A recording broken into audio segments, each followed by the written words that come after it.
Baik, shalom saudara. Saat pagi hari ini kita bersyukur kepada Tuhan kalau kita masih bisa beribadah sekalipun lewat online.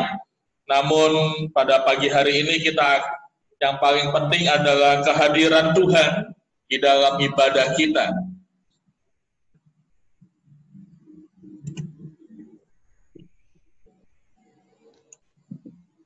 Kita akan baca dari Yohanes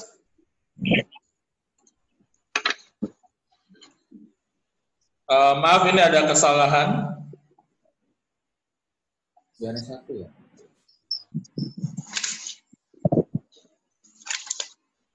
Matius, saudara. Matius 24 ayat 1 sampai 2. Sebentar saya rubah dulu.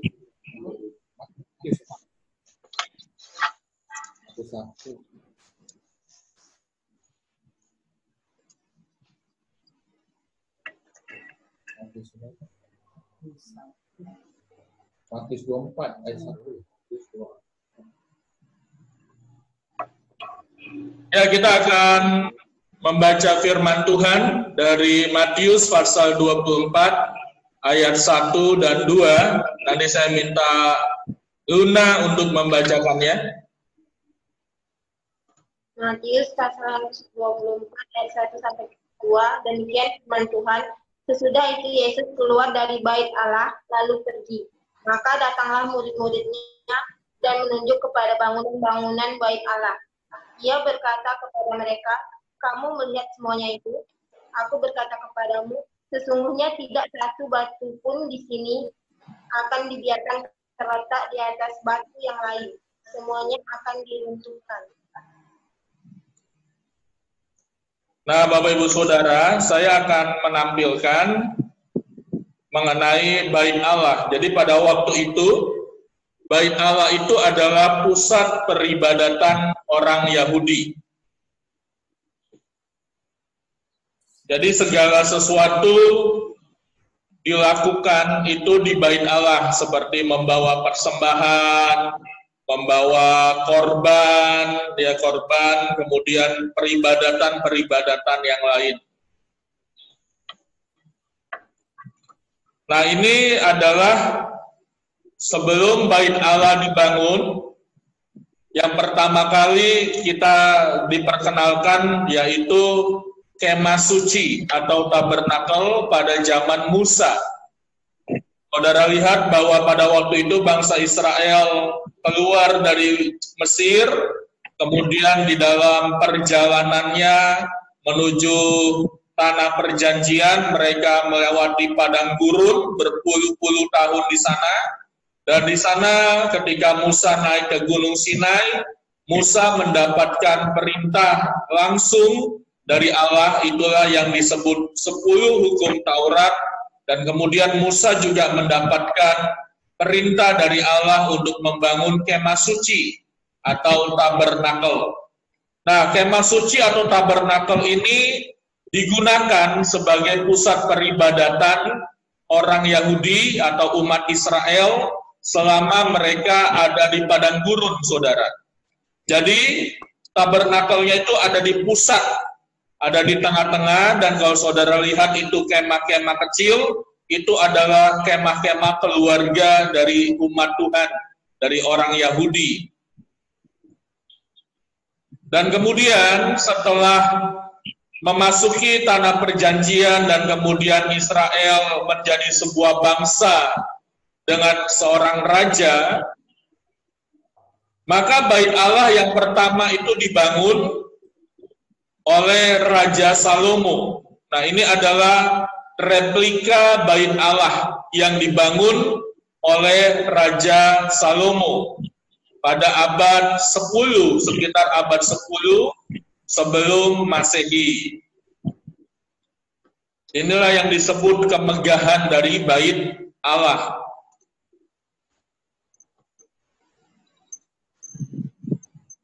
Jadi dari kemah, tabernakel, kemudian setelah berdiri kerajaan, maka dibangunlah bait Allah. Ini adalah bait Allah yang pertama. Dan kalau bait Allah itu dipotong jadi dua, maka kita akan melihat isi dalamnya. Nah, saudara lihat ini, isi dalamnya ini semuanya dilapisi oleh emas.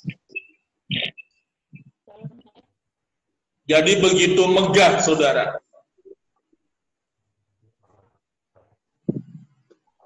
Dan kemudian apa yang terjadi? Ya, apa yang terjadi dengan bait Allah yang pertama ini?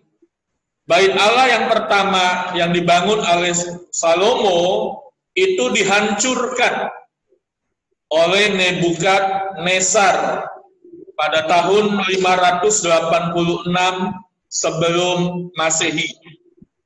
Dan ini adalah ilustrasi dari puing-puing bait Allah pertama yang dibangun oleh Salomo. Dan kemudian karena bait Allah, karena kerajaan Israel sudah ditundukkan oleh kerajaan Media Persia yang dipimpin oleh Nebukadnezar, kemudian mereka dibawa ke pembuangan. Ya. Dan kemudian kita bisa, kalau saudara masih ingat, saya pernah menyampaikan tentang kitab Daniel, itu adalah kelanjutan dari pembuangan setelah bait Allah yang pertama dihancurkan.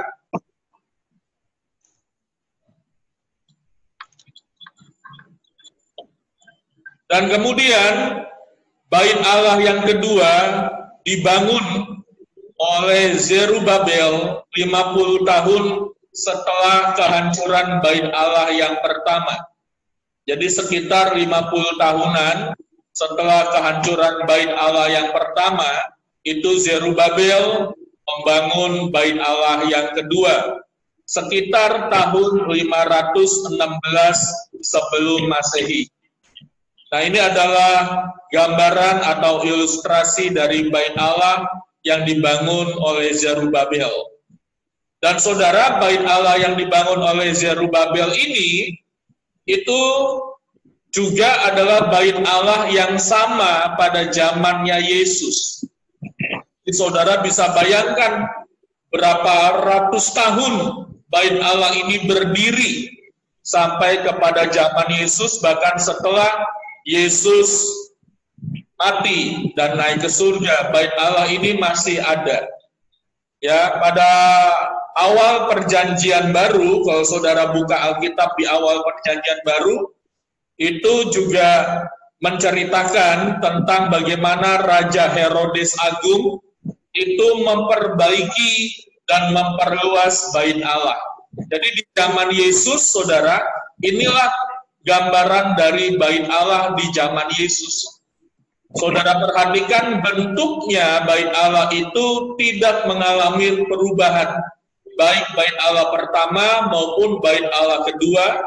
Bahkan konsepnya, halaman, ruangan suci, dan ruangan maha suci itu tetap sama sejak zaman kemah suci, tabernakel yang dibangun oleh Musa. Dan apa yang terjadi dengan bait Allah yang kedua? Ayat yang tadi kita baca di Matius pasal 24, kalau saudara baca judul perikopnya, itu adalah awal khotbah Yesus tentang akhir zaman. Jadi akhir zaman itu dimulai dengan nubuatan Yesus mengenai kehancuran bait Allah yang kedua. Dan kapan terjadinya kehancuran bait Allah yang kedua? Ya, kalau saudara ingat, Yesus pernah membersihkan bait Allah. Ya, kalau saudara baca dan saudara ingat, Yesus masuk ke bait Allah dan mengusir pedagang-pedagang. Nah, itu adalah bait Allah yang tadi, saudara, bait Allah yang kedua. Jadi bait Allah ini adalah pusat kehidupan bangsa Yahudi, umat orang Israel, karena semuanya berpusat pada bait Allah dalam peribadatan di bait Allah. Nah, bait Allah yang kedua ini dihancurkan oleh kerajaan Romawi di bawah pemerintahan Jenderal Titus pada waktu itu, karena adanya pemberontakan orang Yahudi terhadap kerajaan Romawi. Jadi, nubuatan Yesus yang tadi kita baca di Matius pasal 24 ayat 1 dan 2 itu terjadi sekian puluh tahun setelah Yesus wafat dan naik ke surga, bangkit dan naik ke surga. Tepatnya tahun 70 Masehi. Sekarang kita ada di tahun 2020. Dihitungnya itu dari tahun 0 Masehi. Ya, Bapak Ibu Saudara. Jadi sekarang, apakah masih ada bait Allah?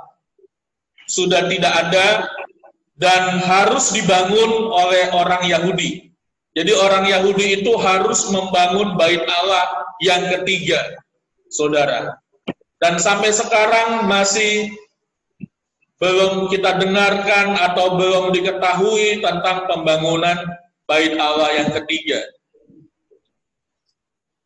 Nah, selain bait Allah, di dalam tradisi orang Yahudi itu juga dikenal dengan sinagog atau sinagoga, atau kalau di dalam Alkitab itu disebut rumah ibadat. Jadi kalau saudara baca Yesus pergi ke rumah ibadat, itu maksudnya adalah sinagog. Jadi apakah sinagog itu, saudara? Sinagog itu adalah ketika bait Allah tidak ada, ya kayak tadi saudara sudah dengar sejarahnya, ketika bait Allah itu belum dibangun, ketika bait Allah itu sudah dibangun, atau ketika bait Allah itu sudah dihancurkan, atau sampai hari ini bait Allah itu belum ada lagi, atau bait Allah itu ada, tapi terlalu jauh bagi orang Yahudi. Karena orang Yahudi itu sudah berpencar ke berbagai bangsa, tidak berkonsentrasi di Israel saja, ya di Yerusalem saja. Maka orang-orang Yahudi ini membangun sinagog-sinagog sebagai rumah ibadat mereka. Jadi, saudara, sampai hari ini itu tetap ada sinagog-sinagog atau rumah ibadat orang Yahudi. Nah, ini saya mau tampilkan salah satu gambar sinagog yang pernah ada atau masih ada puing-puingnya, sisa-sisanya pada zaman Yesus. Nah, ini adalah gambaran sinagog di Kapernaum pada zaman Yesus. Saudara lihat mungkin kecil ya, karena perbandingannya kecil. Tapi kalau saudara lihat ini yang saya tunjuk ini, saudara, ini adalah rumah. Ini sekitar sinagog ini adalah rumah-rumahnya orang Yahudi. Jadi saudara bandingkan saja, satu rumah ini sebesar ini, sinagognya itu sebesar yang saudara bisa lihat. Dan ini adalah sinagog di Kapernaum di zaman Yesus. Dan Yesus dicatat di dalam Alkitab juga sering datang ke sinagog, saudara. Jadi selain Yesus datang ke bait Allah, Yesus juga datang ke sinagog atau ke rumah peribadatan.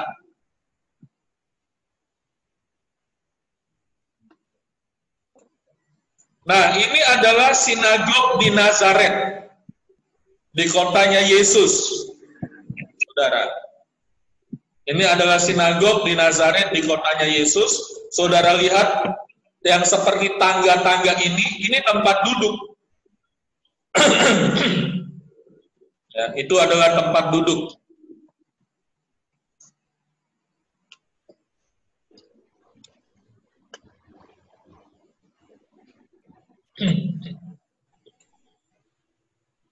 Nah, di dalam Matius pasal 4 ayat 23, saya minta tolong Pak Benaya bacakan.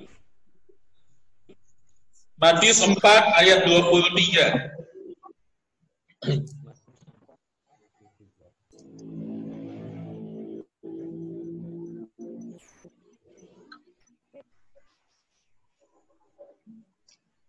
Matius 4 ayat 23.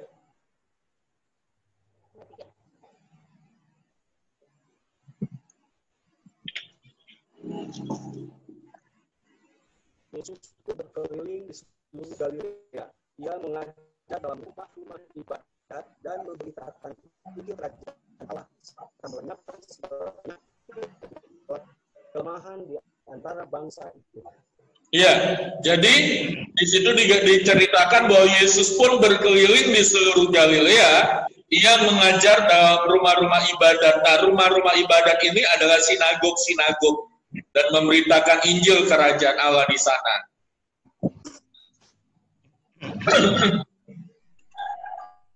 Nah, ini adalah sinagog masa kini, saudara,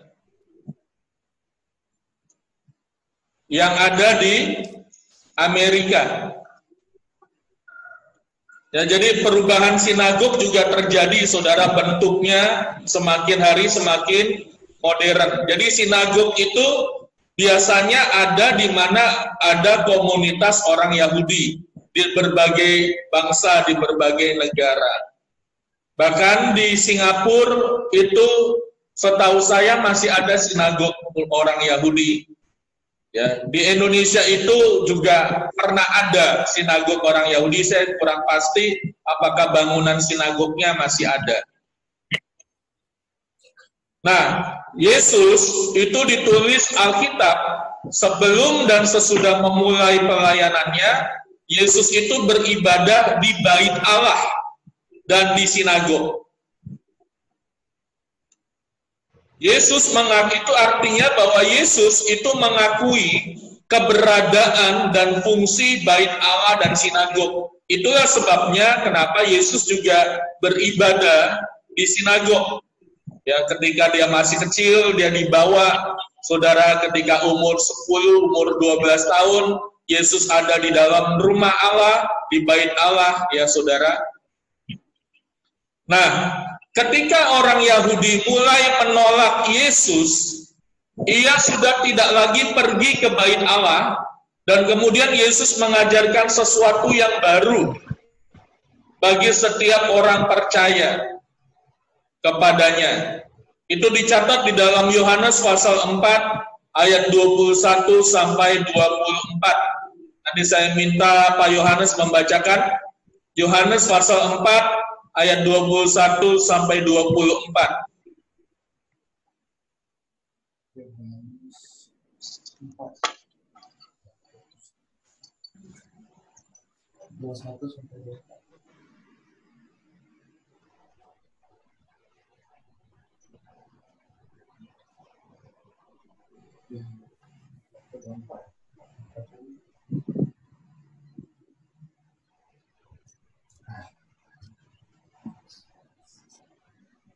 Yohanes 4 ayat 21, 22 sampai 24. Kata Yesus kepadanya, percayalah kepadaku, hai orang perempuan, saatnya akan tiba bahwa kamu akan menyembah Bapa bukan di gunung ini dan bukan juga di Yerusalem. Kamu menyembahlah di apa yang tidak kamu kenal, kami menyembah apa yang kami kenal. Sebab keselamatan datang dari bangsa Yahudi.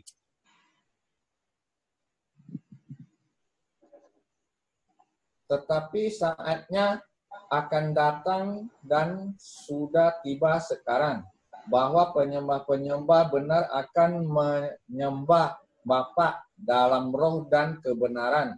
Sebab Bapa menghendaki penyembah-penyembah demikian. Allah itu roh, dan barang siapa menyembah Dia harus menyembahnya dalam roh dan kebenaran. Ya, terima kasih.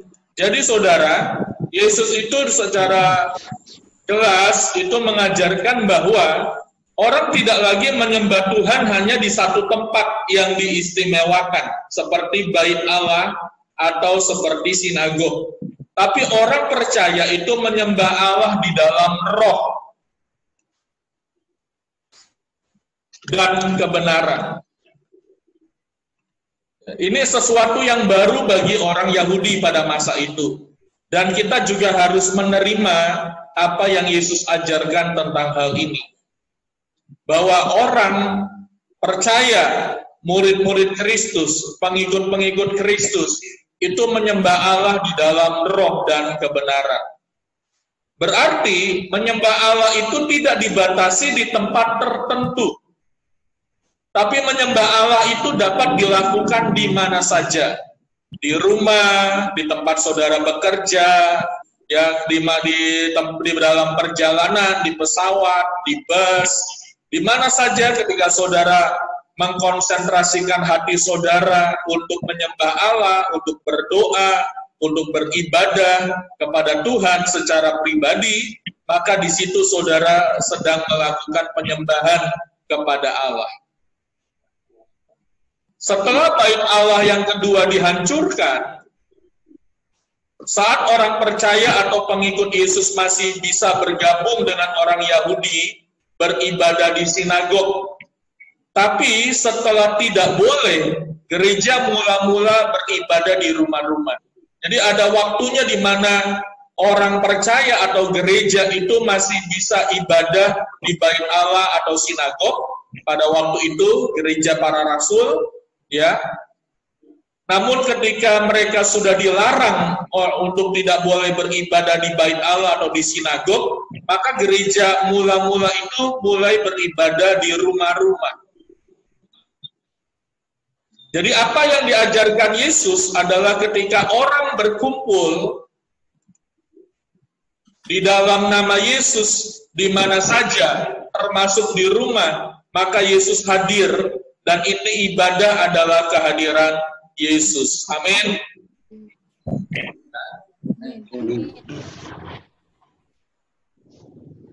Nah, di dalam Kisah Para Rasul pasal 2 ayat 1 sampai 3, nanti saya minta Ibu Susi bacakan. Kisah Para Rasul pasal 2 ayat 1 sampai 3.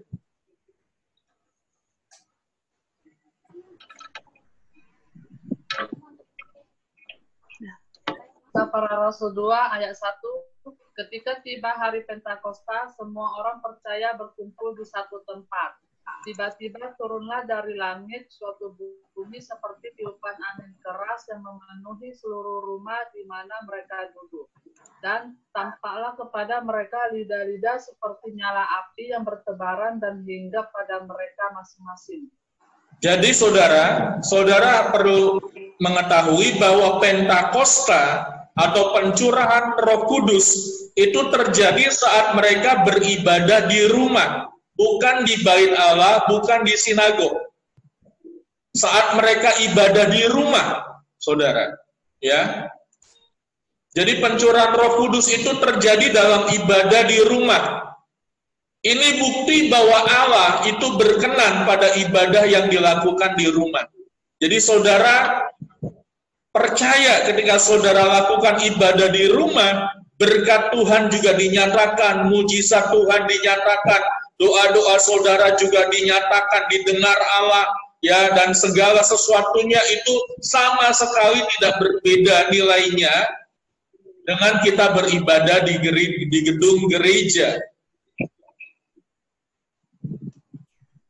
Jadi yang perlu saya tekankan adalah selama Yesus masih bisa beribadah di bait Allah dan sinagog, ia beribadah di sana.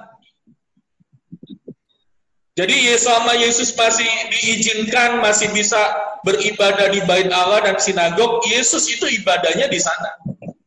Tapi setelah Yesus mulai menyampaikan firman kebenaran, mulai melakukan pelayanan, orang Yahudi mulai menolak Yesus untuk tidak boleh beribadah di bait Allah dan sinagog. Maka Yesus mulai beribadah bersama murid-muridnya. Jadi Yesus itu tetap beribadah, saudara, tapi bersama murid-muridnya, sekalipun dia tidak beribadah di bait Allah atau sinagog. Dan kemudian kalau kita baca di dalam Alkitab, Yesus juga punya ibadah mandiri. Katakan sama-sama, ibadah mandiri. Apa itu ibadah mandiri? Ibadah mandiri itu adalah ibadah pribadi, yaitu antara Yesus dengan Allah, antara Yesus dengan Bapaknya di surga. Jadi kita itu memiliki dua sisi dalam ibadah. Nanti kita akan belajar lebih jauh. Nah, demikian juga dengan gereja mula-mula, saudara.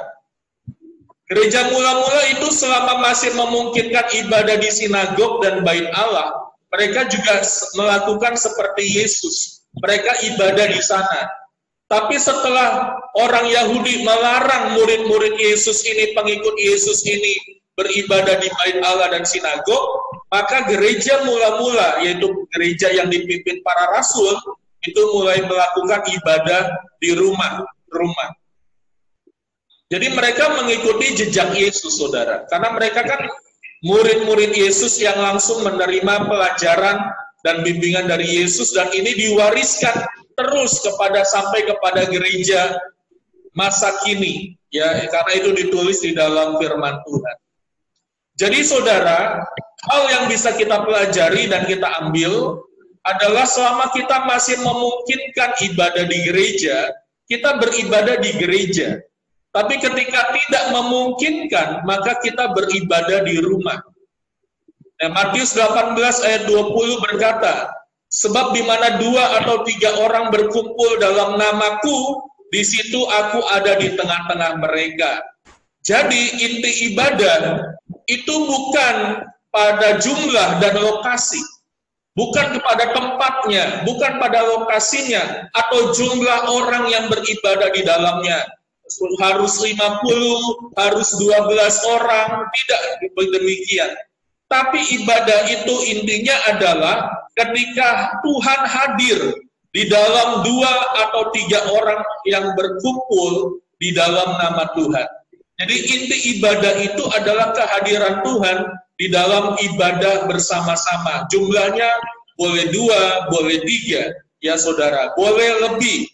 Jadi tidak terletak pada lokasi dan pada jumlah. Dan yang paling penting juga bahwa tadi dikatakan bahwa Allah itu adalah roh. Allah itu adalah roh, dan maka kita bisa menyembah Dia pada lokasi di mana saja dan pada tempat di mana saja, pada waktu kapan saja. Ya. Jadi dikatakan tadi bahwa sebab Allah adalah roh yang tidak dibatasi pada lokasi tertentu dan pada waktu tertentu. Nah, itulah sebabnya berdasarkan dengan ini saya memperkenalkan dan saya menyebut apa yang saya sebut di Warta Jemaat, yaitu gereja rumah. Apakah gereja rumah itu? Gereja rumah adalah orang-orang percaya yang berada pada satu rumah dan menyelenggarakan ibadah. Jadi mulai hari ini saya menyebut Pak Yohanes sebagai gereja rumahnya Pak Yohanes, Ibu Venda sebagai gereja rumahnya Ibu Venda, ya Ibu Elizabeth sebagai gereja rumah Ibu Elizabeth, kemudian Ciacu sebagai gereja rumah Ciacu. Jadi setiap kita, saudara, itu adalah gereja rumah. Tapi mungkin saudara jadi bertanya, saya ini cuma sendiri, bagaimana? Ya, saudara, jangan berpikir bagaimana, sebab dikatakan bahwa ibadah bersama dan ibadah mandiri atau ibadah pribadi. Ya, jadi ibadah bersama dan ibadah mandiri. Jadi ibadah pun dapat dilakukan secara mandiri atau pribadi, saudara.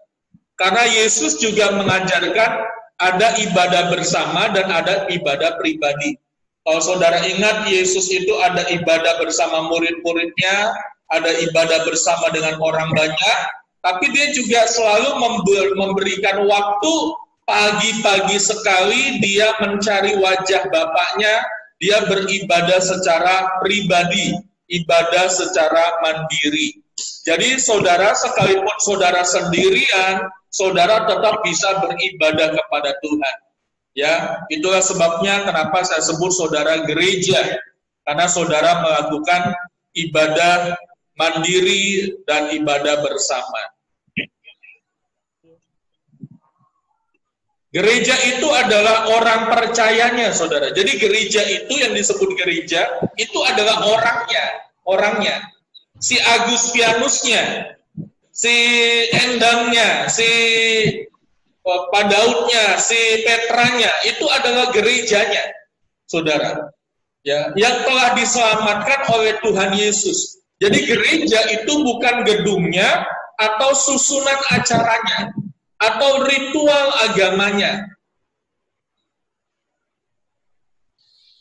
Tapi gereja itu adalah orangnya. Jadi setiap orang percaya itu dapat beribadah dan memiliki hubungan pribadi dengan Tuhan. Itulah sebabnya kenapa ibadah pribadi juga perlu dilakukan. Jadi ibadah itu ada dua hal, saudara. Ibadah itu kalau diilustrasikan seperti seekor burung, maka ibadah itu adalah dua sayap yang ada pada burung Raja Wali. Sayap yang pertama adalah ibadah bersama-sama. Kayak seperti kita lakukan pada pagi hari ini adalah ibadah bersama-sama. Sekalipun kita lewat Zoom, tapi ini disebut ibadah bersama-sama. Namun ada juga satu sayap lagi namanya ibadah mandiri atau ibadah pribadi. Ketika saudara berdoa sendiri, ketika saudara memuji Tuhan sendiri, menyembah Tuhan sendiri, membaca firman sendiri, itu adalah ibadah pribadi saudara. Nah, dua ini harus jalan. Kalau saudara hanya beribadah keluarga, ibadah bersama, tapi tidak ada ibadah pribadi, tidak ada doa pribadi, tidak ada perenungan pribadi, maka seperti hanya punya satu sayap. Demikian juga sebaliknya, kalau saudara hanya ibadah pribadi, tidak ada ibadah bersama, saudara juga hanya punya satu sayap. Jadi selama masih memungkinkan untuk melakukan ibadah bersama-sama, baik di dalam gedung gereja, baik di dalam rumah, baik melalui online seperti ini, maka ibadah bersama itu adalah bagian dari satu sayap yang kita miliki secara iman. Dan ibadah pribadi adalah juga satu sayap yang lain yang kita miliki secara untuk kehidupan rohani kita. Jadi buat terbang kita membutuhkan kedua belah sayap. Seperti itu. Namun, saya garis bawahi, bila ibadah bersama sudah tidak mungkin, saya membekali saudara, makanya ini penting sekali khotbah saya, pengajaran saya. Saya garis bawahi, bila sudah tidak mungkin beribadah bersama-sama, kita harus beribadah sendiri-sendiri atau ibadah masing-masing, ibadah mandiri dan ibadah atau ibadah pribadi. Apakah mungkin ada waktu di mana kita tidak boleh lagi beribadah bersama atau tidak mungkin melakukan ibadah bersama sekalipun lewat fasilitas online? Menurut saya mungkin saja. Mungkin saja akan datang masa sukar yang lebih sukar dari sekarang, sehingga kita tidak dimungkinkan untuk ibadah bersama secara online sekalipun. Jadi saya membekali saudara dimanapun saya sebagai gembala, ketika kita masih mungkin beribadah bersama, kita harus beribadah bersama. Tapi ketika kita tidak mungkin lagi beribadah bersama, saya menanamkan kepada saudara, saudara tetap melakukan 4 hal. Berdoa, baca firman, bersaksi, saudara, dan memperkatakan firman Tuhan. 4 hal ini harus saudara lakukan dalam ibadah-ibadah setiap hari yang saudara lakukan. Ketika saya sudah tidak lagi bisa menghubungi saudara, ketika saudara sudah tidak lagi bisa menghubungi saya, maka Roh Kudus pasti akan ingatkan apa yang saya sampaikan pada pagi hari ini, bahwa saudara masih bisa melakukan ibadah secara pribadi. Sama seperti Yesus ketika dia beribadah pribadi, Bapa di surga juga menyatakan kehadirannya. Demikian juga ketika saudara pribadi berdoa dan beribadah pribadi, Tuhan juga pasti menyatakan kehadirannya. Amin, saudara. Amin.